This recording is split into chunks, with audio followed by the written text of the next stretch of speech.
Bonjour tout le monde, j'espère que vous allez bien.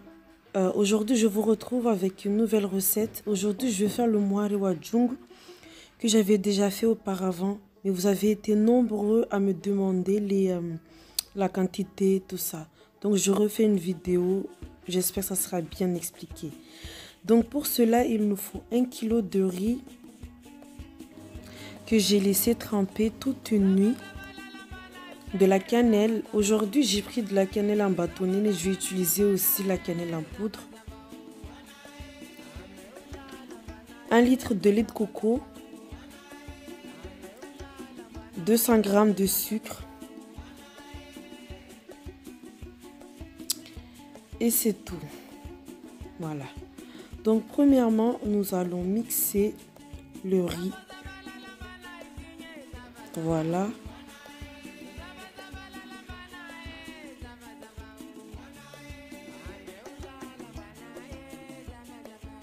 Et on va rajouter du lait de coco. Et on vient mixer le tout.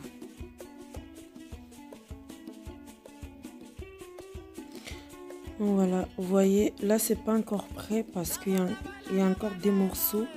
Il faut que ça soit bien lisse.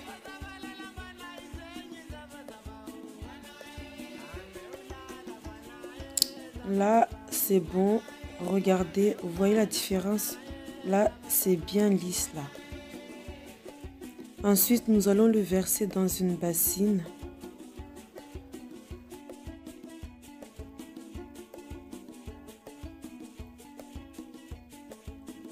Ensuite, on va faire le caramel. Donc, on va verser le sucre dans une casserole. Et un tout petit peu d'eau, pas beaucoup. Vous pouvez ne pas en mettre si vous voulez. Moi, j'en mets juste un peu. Et je laisse le sucre caraméliser. N'oubliez pas, c'est le sucre qui va colorer le gâteau. Et il ne faut pas que non plus le caramel soit trop noir. Sinon, après ça, le gâteau, il va être amer. Donc, vous le colorez normal comme ça. Et après, dès que c'est bon, le caramel, il est bon, on vient rajouter un peu de lait de coco. Le lait de coco que j'utilise là, c'est toujours dans les 1 litre. Hein. Donc, juste un peu. Là, j'en ai pas. Donc, je vais reverser juste un tout petit peu. Voilà. Et après, le caramel, il faut le laisser de côté. Juste un petit peu. Il ne faut pas laisser refroidir. Mais il ne faut pas non plus l'utiliser trop chaud. Si vous le mettez trop chaud dans le gâteau va devenir une sorte de bouillie. Enfin, ça, on appelle ça maoré ou bout. Donc, j'ai laissé d'abord le caramel un peu. J'ai laissé tiédir. Donc, voilà. Et après, on le verse dans le gâteau et on mélange. On le verse petit à petit.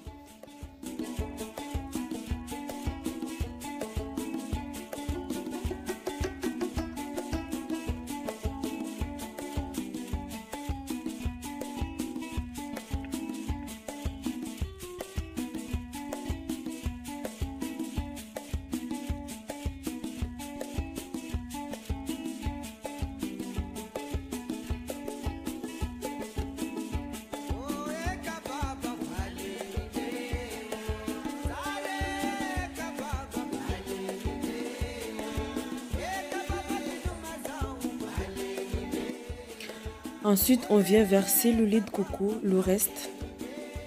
Voilà. On met tout, hein. Et on mélange. Moi, personnellement, j'ai pas rajouté de sucre. J'ai juste mis le caramel et j'ai trouvé que c'était sucré à mon goût. Mais si vous trouvez que c'est pas assez sucré, vous pouvez rajouter du sucre. Après, j'ai rajouté un tout petit peu de l'eau. J'ai mis la moitié d'un verre. Voilà. Et après, j'ai mis de l'eau dans la boîte là pour le lait de coco pour ramasser tout ce qui reste. Ensuite, je viens rajouter de la cannelle en poudre. Et après, je vais rajouter aussi les bâtonnets de cannelle. Les bâtonnets, c'est si vous voulez. Hein.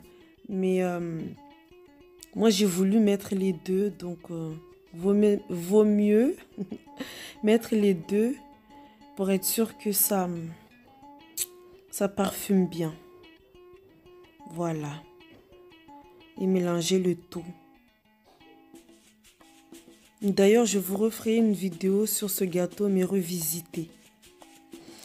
Ensuite, on vient chauffer notre casserole. La marmite, je l'ai ramenée de Mayotte. Donc, je ne sais pas si on en trouve ici. Je ne sais pas. On rajoute de l'huile et dès que l'huile est bien chaude, mais quand je dis bien chaud, c'est que faut que ça soit très chaud. Après, on vient verser le gâteau. Vous pouvez faire ça directement dans le four si vous voulez. Et après, j'enfourne à 250 degrés pendant 40 minutes. Et après, dès qu'il y a une croûte en haut, on vient le fermer. On vient le couvrir. Donc, après, j'ai laissé une 30 minutes. J'ai baissé le feu à 200. Donc, voilà, le gâteau, il est prêt. Donc là, je pique.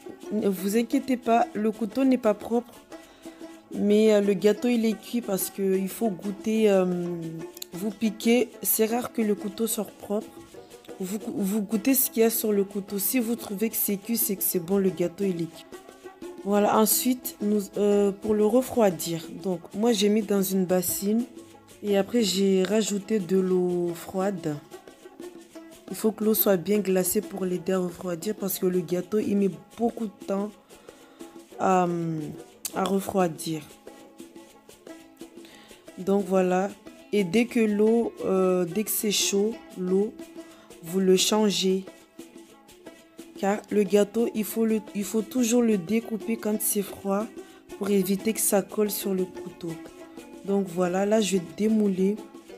Je l'ai laissé refroidir pendant des heures. Voilà. Ah, ça s'est démoulé facilement. C'est rare que ça m'arrive. Voilà.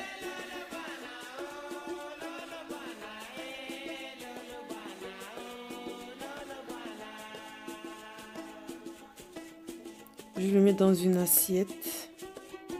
Voilà. Vous voyez? Oh là là. Le gâteau était très moelleux aussi.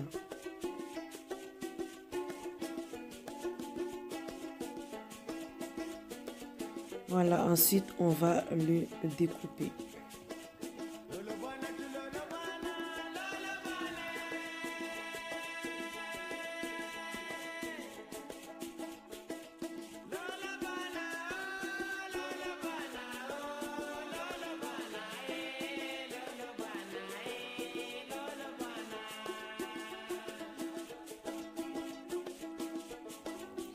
Donc voilà, le gâteau il est fini.